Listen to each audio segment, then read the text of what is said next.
Il est un peu plus de 16 heures lorsque l'hélicoptère transportant le ministre d'État, ministre de l'Intérieur et de la Sécurité est visible dans le ciel de Mankono, chef-lieu des régions du Béret.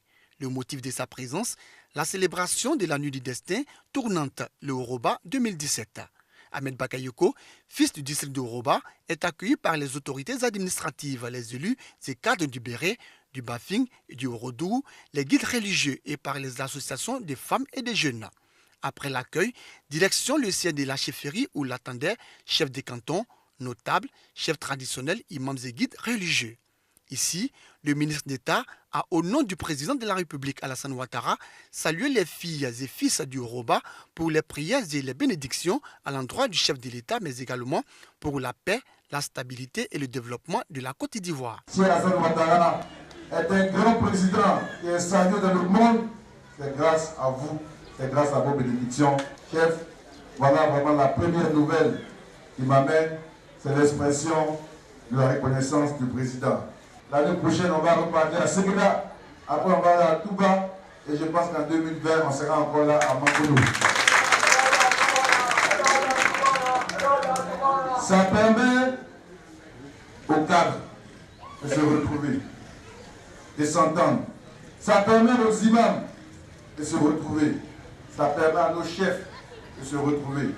Si les cadres ne s'entendent pas, la région reste derrière. Un peu plus tard dans la nuit, imams, prédicateurs, guides religieux, fidèles musulmans se sont retrouvés dans l'enceinte de la grande mosquée de Mankono pour la célébration de la Nuit du Destin qui vaut à elle seule plus de 1000 mois d'adoration.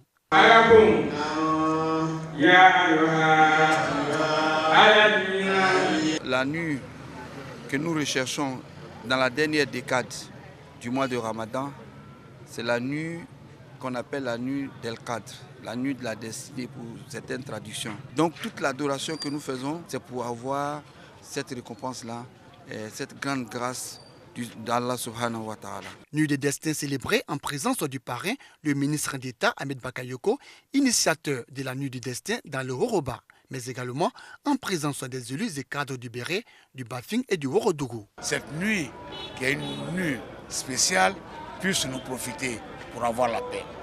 Et je souhaite donc que chacun s'inscrive dans cette dynamique. La prière pour nous, c'est déjà très important. Il faut d'abord que tous nos fils aient la foi et qu'ils écoutent le message d'Allah, ensemble pour pouvoir pardonner, se mettre ensemble pour pouvoir construire le district. Les prières que les parents, les imams ont adressées à l'attention de tous les cadres, nous devons aller tous dans ce sens. Ce que je souhaiterais, qu'on puisse se rencontrer et renforcer cette cohésion. C'est un message qui ouvre la porte à l'union, c'est un message qui ouvre la porte à l'entente et à la cohésion. Toutes les religions révélées te disent que Dieu est amour. Et c'est ce que le ministre d'État a développé, ce que nous souhaitons.